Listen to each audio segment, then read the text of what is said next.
Hola, en el capítulo de hoy vamos a ver la función inversa del logaritmo en base a. ¿Listo? Recordemos que para que exista una función inversa de una función f de x, nosotros debemos tener que nuestra función sea 1 a 1. En este caso no vamos a usar ese criterio, sino que vamos a usar el siguiente teorema. ¿Listo? Este dice lo siguiente, que si f de x es una función continua y creciente en el intervalo a, b, entonces existe la función inversa f-1 de x definida en el intervalo f de a, f de b. ¿Listo?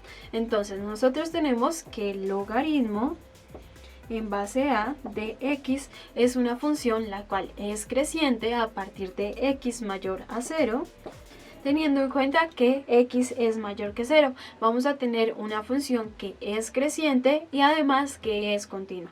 Por lo tanto, según este teorema, podemos decir que existe su función inversa.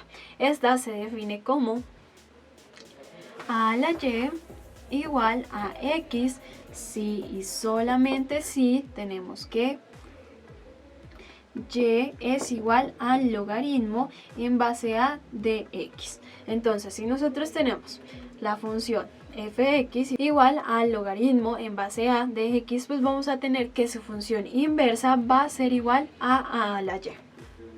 ¿Listo? Vamos a tener que el logaritmo en base a de la composición a la x va a ser igual a x, que es la función identidad, y a la logaritmo en base a de x nos va a dar también la función identidad x. ¿Listo? Eso es a partir de que logaritmo en base a de x es función inversa de igual manera de a la x. ¿Listo? Entonces vamos a ver unos ejemplos de cómo determinar las inversas de estas funciones.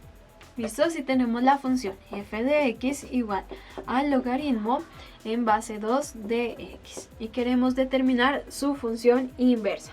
Entonces lo primero que vamos a hacer es reemplazar y igual a f de x y obtenemos y igual al logaritmo natural en base 2 de x. ¿Listo? Y lo que hacemos es aplicar la inversa del logaritmo en base 2 de x. En este caso la inversa va a ser 2, que en este caso sería a, entonces sería 2 a la x. Pero como no tenemos x sería 2 a la y. Y aquí sería 2 a la logaritmo en base 2 de x. ¿Listo? Entonces nos quedaría 2 a la y igual, como son funciones inversas, esto nos da igual a x y ya hemos obtenido la inversa de nuestra función f de x igual al logaritmo en base 2 de x.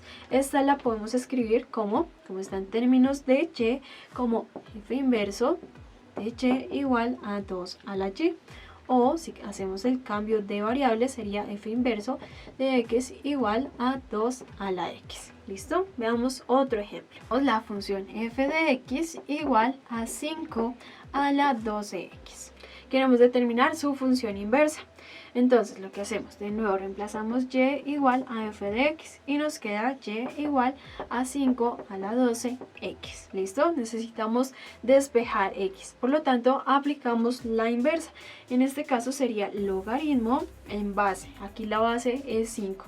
Entonces en base 5 y de y igual al logaritmo en base 5 de 5 a la 12x. ¿Listo? Aquí que vamos a tener logaritmo en base 5 de y esto sería igual a el exponente. Entonces sería 12x. Necesitamos despejar x, entonces esto nos quedaría logaritmo en base 5 de y sobre 12 igual a x. Y ya hemos determinado su función inversa. Entonces tenemos f menos 1 de y igual al logaritmo en base 5 de y sobre 12. ¿Listo? Hacemos el cambio de variables. Sería la inversa de f en x igual al logaritmo en base 5 de x sobre 12. ¿Listo?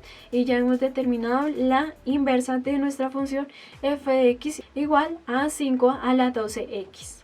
En la clase de hoy vimos la función inversa de la función logaritmo en base a de x. En la próxima clase veremos más temas relacionados.